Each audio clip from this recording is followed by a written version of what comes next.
Hi hello అండి. ఈరోజైతే mixed వెజిటేబుల్స్తో అయితే సాంబార్ అయితే చేసుకున్నాం. అది కూడా కందిపప్పుతో అయితే చేసుకున్నాం అన్న. కందిపప్పు ఒక చిన్న టీ గ్లాస్ అయితే తీసుకున్న. తర్వాత అయితే తోటకూర కాడలు అయితే తీసుకున్న.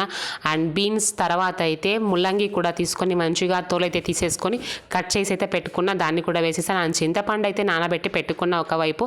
అండ్ 3 గ్లాసెస్ నీళ్ళు అయితే పట్టిందన్నమాట. 3 విజిల్స్ అయితే వేపించుకున్న.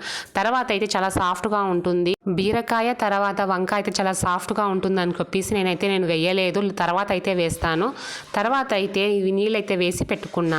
అండ్ మసాలాకైతే మసాలా పౌడర్ అంటే సాంబార్ పౌడర్, తెల్లగడ్డలు, ఎర్రగడ్డలు, టమాటాలు అండ్ ఎండిపోయిన ఎండు కొబ్బరి, తర్వాత అయితే పచ్చిమిర్చి కాదు ఎండుమిర్చి తీసుకున్నాను. 8 నుంచి 10 వరకు అయితే కారానికి అయితే తీసుకున్నా.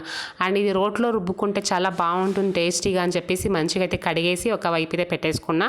అండ్ తర్వాత అయితే కొబ్బరిని, ఎండుమిర్చి ఇవన్నీ వేసి మంచిగా ముందుగా అయితే అండ్ సాంబార్ పౌడర్ అయితే వేసి మంచిగా అయితే రుబ్బుకున్న. తర్వాత మిగతావి అంటే ఎర్రగడ్డలు, తెల్లగడ్డలు, టమాటాలు తర్వాత అయితే వేసుకొని మంచిగా రుబ్బుకొని ఒక ప్లేట్లోకి అయితే తీసేసుకున్నా.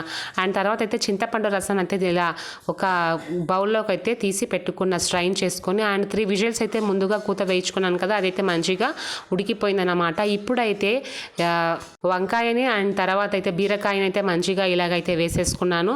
తర్వాత అయితే ముందుగా రుబ్బి పెట్టుకున్న మసాలాని అయితే మంచిగా ఇందులోకి అయితే షిఫ్ట్ చేసుకున్నాను అన్నమాట. అండ్ తగినంత ఉప్పు అయితే పట్టింది చూసుకొని వేసుకోండి. అండ్ పసుపు అయితే పట్టింది. పసుపు ఒక టీ స్పూన్ అయితే, చిన్న టీ స్పూన్ అయితే పట్టింది. అండ్ ముందుగా తీసి పెట్టుకున్న చింతపండు రసం అయితే వేసి మంచిగా అయితే ఒక 3 విజిల్స్ వరకు అయితే మనకి కూత వేయించుకోవాల్సి ఉంటుందన్నమాట. కుక్కర్ని అయితే అదైతే పెట్టేసుకున్న. అండ్ 3 విజిల్స్ అయితే అయ్యింది. అండ్ మంచిగా అయితే ఉడికేసింది. తర్వాత అయితే దీనికి తిరగబాత అయితే పెట్టుకోవాలి. అండ్ లేట్ అవుతుంది అని చెప్పి మేము అలాగే సర్వ్ చేసేసుకున్నాము. మీరైతే తిరగబాత పెట్టుకోండి, చాలా టేస్టీగా ఉంటుంది. అండ్ నచ్చితే లైక్ చేయండి, షేర్ చేయండి, సబ్స్క్రైబ్ చేసుకోండి.